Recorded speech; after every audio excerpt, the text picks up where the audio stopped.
There are moments when a room full of important people just stops, almost holding its breath. This was definitely one of those times. At exactly 9:03 in the morning, the federal courthouse, packed with journalists, lawmakers, aides, and a few members of the public, fell into a silence that came not from discipline but from sheer disbelief. It was pure, raw shock. Cameras were rolling, microphones were live, and as Justice Clarence Thomas, cloaked in his dark robe, raised a hand and leaned in, taking a measured breath. He spoke without missing a beat. No throat clearing, no blinking. He simply stated, "Congresswoman Jasmine Crockett, you are hereby fined $900 million for intentionally undermining the authority of the United States Supreme Court and inflicting lasting harm on this nation's judicial integrity." That's when the stillness broke, not with noise, but with a heavy weight. Every pair of eyes shifted. Some blinked in surprise. Others stared in disbelief. A reporter's notebook slipped to the floor. Someone murmured, "Did he just say $900 million? A lawyer in the front row whispered, "That can't be legal." Yet Jasmine Crockett stood there, completely still, not a hint of a flinch or shiver, dressed in a deep blue blazer. Her hands clasped and jaw set. She radiated a calm that didn't scream rebellion, but somehow overshadowed it. She said just one sentence, clear and steady, taking her time to ensure everyone understood. "Just to clarify, you're penalising me for telling the truth." Gasps filled the room, followed by the frantic sound of typing as countless reporters raced to get the news out. CNN broke into their usual programming. Fox News hurried for an ad break. On X, formerly known as Twitter, hashtags exploded. 900 million. Crockett ruling. Supreme Court unravelled. And the most chilling of them all, truth on trial. Nobody saw this coming. Not like this. For weeks, the whole country was glued to the drama, some with snacks in hand, others waving protest signs, while Crockett, a Democrat from Texas, took on the heavyweights of American law. Some called her courageous, while others thought she was reckless. But nobody could ignore her. Least of all Justice Thomas, especially after her remarks during that now famous hearing, that session, which blew up online. Mysteriously disappeared from various streaming platforms just days after it aired. During that hearing, she raised 9 questions, one for each justice, but none of them replied. They just sat there silent while Crockett stood alone at the witness stand, her voice echoing in the room like a challenge. Her inquiries were simple, grounded in the Constitution, more about seeking answers than making accusations. Justice Thomas, can you confirm whether your spouse's group received funds from political organisations involved in cases before this court? Crickets. Justice Alito, did you or did you not attend a private dinner in Aspen with a sitting senator while a case was ongoing? Still nothing. And her last question, which will stick in people's minds, not for what was said, but for what was left unsaid. To all 9 justices, are you willing to disclose any potential conflicts of interest, financial or otherwise, that could compromise your constitutional responsibilities? No one spoke. Later, Crockett said their silence was the loudest betrayal. Now, in a federal courtroom designed to maintain order, yet boiling with tension, she faced repercussions, not just a slap on the wrist, but a staggering $900 million fine for undermining trust in the judiciary. She could have laughed or fired back, but she held back. Jasmine Crockett understood something they didn't. This wasn't a defeat for her, it was just the beginning. As reporters crowded closer, a courtroom camera zoomed in on her when she turned to the bench. Her gaze wasn't filled with rage. It was calm, almost amused. That's what made them uneasy. She didn't appear cornered. She seemed ready for whatever came next. The court clerk stood up, clearly a bit nervous. "The court is ready to proceed with formal sentencing," he announced. Just then, Crockett raised her hand and the room fell silent once more. She didn't raise her voice but calmly said, "I ask that the court allow me to speak, not as a defendant but as a voice for the people." A wave of murmurs spread through the room. A junior clerk leaned over to whisper something to the judge, who nodded in response. "Permission granted," he replied. That's when she stepped forward, one foot after the other until she paused right before the microphone. "I came here today expecting many things," she started, her voice steady and measured, like a clock ticking. "But mercy wasn't one of them. I thought there would be judgment, not a price tag." A few people in the back gasped, but Crockett didn't flinch. "You say I disgrace this court, but I contend this court has silenced the Constitution." And the people witnessed it all. A phone pinged in the gallery. It was a live stream alert. Millions were watching from outside. Crockett was aware of it. "If the cost of truth is $900 million, she continued, Let's make the bill public. Let every citizen see what it costs to ask a question. Let them understand the price of justice in dollars and who benefits from the silence.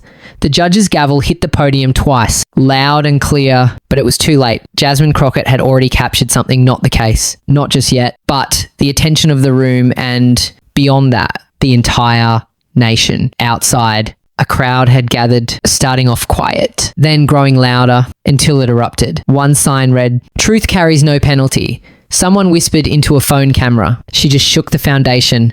Back in the courtroom, the prosecution seemed shaken. They hadn't seen her silence after the verdict coming, nor her measured approach to speaking up.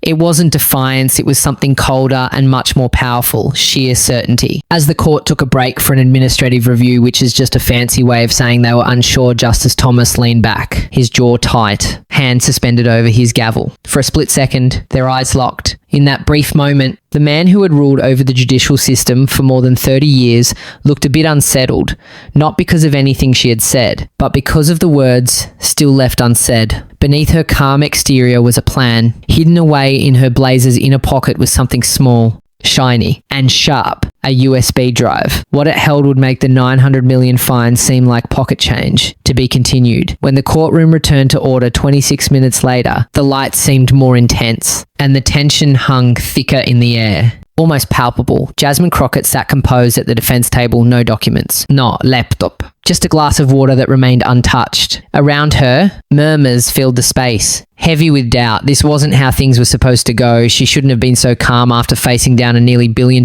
penalty. But there she was, cool and collected, just waiting. Justice Thomas resumed his seat at the bench, his black robe barely moving, his expression unreadable. The other justices followed suit, maintaining the same stoic silence they'd kept through weeks of hearings. But this time, that silence felt less powerful, more delicate. Thomas leaned closer to the microphone. We will now review the evidence presented regarding Representative Crockett's actions, specifically her previous comments about this institution. No apologies, no reference to the fine, just the usual procedural stuff. Though nothing about this was typical, he clicked a remote and a large, high-tech monitor descended behind him, lighting up with the opening frame of a video. Let the record show, Thomas stated, that this footage, taken just 7 days ago at a public hearing, is what underpins the charge of reputational damage to this court. The video started playing. At first, it showed Crockett sitting by herself at a microphone during a meeting of the Judiciary Oversight Committee. Her voice came through clearly. "I'm tired of this hidden version of justice you keep defending." Then there was a sudden cut and her voice turned cold and sharp. "They're not judges, they're a mechanism that pretends to deliver justice but destroys truth." The screen went black. Gasps filled the room. The moment hung in the air, heavy and deliberate. Thomas clasped his hands and looked at her. "Representative Crockett," he asked, "is that your voice?" She didn't flinch. "It is," she responded. Whispers began to emerge. "And did you really label this court a mechanism that imitates justice?" He pressed on. "I did," she replied evenly, "but not in that way." Another hush fell. Thomas adjusted his glasses. "Not in that way?" That's when she rose, not in a rush or dramatically, but with purpose, like a conductor preparing for a symphony. She reached into a folder and pulled out a plain tablet. After tapping the screen a couple of times, she held it up. "This," she stated, facing the court, "is the complete recording unaltered, unedited, downloaded from the committee archives before it mysteriously vanished from public servers last week." A clerk took the device and brought it to the bench. Thomas didn't touch it but nodded to a technician. Moments later, the full footage appeared on the screen, and the contrast was striking. This time, the context was clear. Crockett's full statement played. When the nation's top court refuses to respond to questions as constitutional guardians, not political players, the people don't receive justice. They get a show. They get a performance, a mechanism that pretends to deliver justice but crushes truth. That mechanism has operated for too long without scrutiny. Today, I posed the first of many questions. The silence returned, but it felt different. This one bore the weight of truth. Even Thomas blinked. The technician stopped the video on Crockett's face, serious, not smile and not sorry. "This," she said, pointing, "is what I said. Every American should hear it all, not bits and pieces that twist things around." She looked at the judges. This court took a messed up clip to say, "I owe $900 million. That was decided even before this hearing." She stopped staring at Thomas, and you knew about it. The room got quiet. Reporters stopped typing. Clerks looked at each other. Even the judges moved a bit. Thomas leaned in. "Are you saying this court did something wrong?" Crockett didn't answer right away. She pulled a small silver USB drive from her pocket and put it on the table. She said quietly, "I'm not saying anything, I'm just showing what happened." The tension broke. Someone whispered, "Oh, my God." And another said, "This will be big." Crockett slid the USB forward. "This has the whole audio file. No edits are never released. 3 people talking. I'm one. The other 2 aren't me." She looked up. "One is a judge right now." People gasped. Not acting, but scared. Thomas's face went white.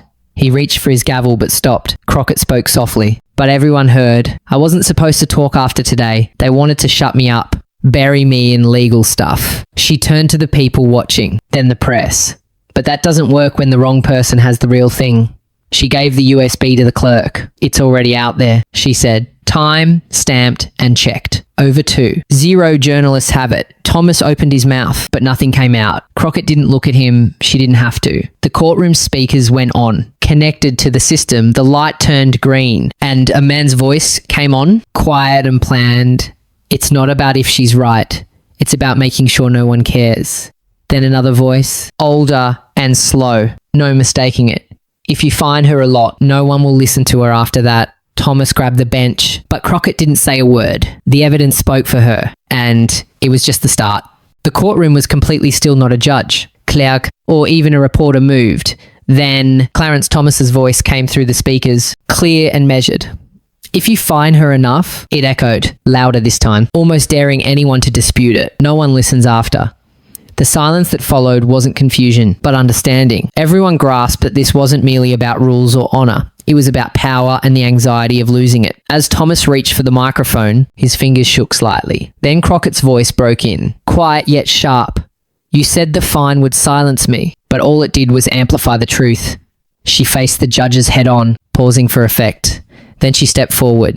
"I didn't come here to win a case," she asserted. "I came to shed light on a tactic." She tapped the table twice, lightly, and that tactic is falling apart. Just then, a bailiff entered, whispered something to the lead clerk, and quietly left. The murmur spread quickly through the room. 2 reporters began typing away relentlessly. CNN was the first to break the news, followed closely by MSNBC and then Reuters. In just minutes, every phone was buzzing with the headline. Audio linked to Supreme Court scandal goes viral, 5 million plays in 17 minutes. A judge at the far end leaned into the mic, trying to regain control. This court is not influenced by social media hysteria, but he didn't get to finish because the next audio clip started playing. A younger, anxious voice piped up. "What if she doesn't crack?" Then came Thomas's voice, steady and detached. "She will." The audio stopped, but the courtroom remained tense. A law professor, observing, stood up and walked out, followed by 2 others. In the back, a law student made a clear statement, not shouting but audible. She didn't. Thomas shifted in his chair. The clerk glanced at him for direction, but none was given. The strategy had begun to unravel, and everyone could feel it. Crockett, still standing, gently pressed on the table. "There are more recordings," she declared. "More files, all time-stamped. All validated." She didn't just look at the judges, but also at the public. This wasn't a ruling, it was a performance. Then she turned to the cameras, and America just witnessed the script. The gallery buzzed with tension. Like a storm about to break, the lights seemed to blaze even more intensely. Then she spoke. "Your Honour, I argue that this case isn't just about the law. It's driven by fear. Fear of being scrutinised. Fear of being transparent. And fear of a single question." She took a brief pause. "What happens when the court faces questions itself?" Finally, Thomas interjected, his voice low. "Representative Crockett, you're dangerously close to contempt." She stood her ground. "Contempt?" she echoed. "No. Sir, I'm just on the brink of the truth, and that's what shakes you." A wave of understanding rippled through the room, not cheers, but something deeper. All the cameras swiveled to her, ignoring the bench. She dug into her folder and pulled out a single page typed, signed, sealed. Laying it on the table, she challenged, "Before you accuse me again, read this." Though Thomas left it untouched, the clerk did not. Just before the court unexpectedly recessed, unravelling further, Crockett added a final line, soft yet unforgettable. "You used your gavel to intimidate me into silence, but you overlooked something." A slight smile crept onto her face. "I brought the proof with me." She sat back, hands neatly folded, as if nothing had happened, but something irreversible had. The court still wore its robes and upheld its rules. Yet it had lost the silence it once wielded. The audio system beeped once more. Another file appeared on the screen, titled Strategy Call Redline 418 MP3. A reporter whispered, "That's the code for the Justice's legal team." Then the voices began. The first one was Tate Wexler, a former political strategist now working with judicial lobbying groups, sounding confident. "She's gaining traction. X can't stop spreading her image. Cable news thrives on the drama. We can't let her take control like this." There was a brief pause before he added, "To stop her, we need to strike hard and fast. She'll react." And while she's caught up in that, we drown it in paperwork. The room held its breath. The next voice, speaking slowly and cautiously likely legal counsel, asked, "Will a fine hold?" Wexler replied. "Not hold, redirect. You don't mute her words. You overwhelm them with paperwork. Focus on her tone, not her truth." The file came to a halt, but the atmosphere in the room was charged. Thomas hadn't bothered to look up. Crockett leaned in a bit, carefully choosing her words. "They weren't just trying to refute my argument. They were looking to outlast it." She turned to face the gallery. "While we were busy asking questions, they were busy writing press releases. They turned this courtroom into a battlefield for their PR campaign." Turning to Thomas, she continued, "This was never about the integrity of the court. It was about you trying to manage the fallout." Suddenly, the file started up again. Thomas's voice came in, not from his judge's seat, but from a private call. "If she raises her voice, we turn up the pressure. So she wants a trial? Fine. But we're going to control the narrative first, paint her as aggressive, maybe even unstable, before slapping on the fine. Something big enough to be outrageous." There was a shuffle of papers, then chillingly, "If she won't back down, let's make it 900 million, a nice round number, something that'll make waves." It felt like the room was spinning. The very walls of the court felt like they were on the verge of collapse. Crockett stepped up to the microphone. "You didn't impose that fine to safeguard the court's integrity. You did it to silence me." A few people clapped just enough to make a statement. The clerk called for order, but it was pointless. Outside, thousands were tuning in to live streams. Hashtags began to trend. Crockett trap. 900 million silence. What are they hiding? A junior clerk handed a folder over to the bench. Thomas's voice wavered slightly. "This court will take a short recess." The justices stood up. Except for one, Justice Moran remained seated, fixated on the monitor that had displayed her silence for weeks. When she finally stood, she didn't walk away. Instead, she approached Crockett. Gasps filled the room. Moran stopped midway and declared, "I dissented. When they talked about the fine behind closed doors, I disagreed. My name wasn't on the memo, but I didn't stay quiet." Crockett didn't respond. By then, the illusion had already been shattered. The truth was breaking free through the cracks. At 11:42 a.m. Eastern Time, everything shifted not just in the courtroom, but everywhere else. A banner burst onto the scene. Crockett exposes 900 in judicial plot audio confirmed. CNN broke into a Senate budget vote. Within minutes, MSNBC and Reuters jumped in too. The raw audio aired on 3 networks, no commentary, just the unvarnished truth. The line that changed everything was simple. If she refuses to apologise, make it 900 million, round number, loud number. It cut through the usual noise, making people everywhere stop and take notice. Meanwhile, Crockett hadn't uttered a word in nearly 10 minutes, but she didn't have to. America was speaking for her. On X, "She didn't flinch," trended worldwide. A 17-second clip of her, frozen in time as Thomas's voice played in the background, went viral on TikTok with the message, "You're watching Power Slip." In Boston, a law professor paused her lecture to share the clip, stating, "This is principle over performance." In Philadelphia, undergraduates tuned in live to the testimony. One even murmured, "She's not fighting the system, she's reflecting it." By noon, 5.3 million people had listened to the audio. The speed of this spread was unheard of, even more rapid than Watergate. In Washington, senators gathered, staffers exchanged transcripts like they were secrets, and when a White House press member asked, "Has the president heard Crockett's files?" the response was cautiously crafted, "Judicial integrity starts with accountability." Outside, crowds were forming at Crockett's Dallas office, holding signs that read, "Truth has no price." In New York, Times Square's ticker flashed, 900M for truth. Meanwhile, in Los Angeles, a muralist painted her silhouette alongside 3 bold words. "She didn't flinch." The prosecutor stood up, looking pale, and stated, "The state requests further review." Thomas didn't say a word he couldn't. This moment had gone beyond law. Now it was about the narrative. And in America, the narrative is everything.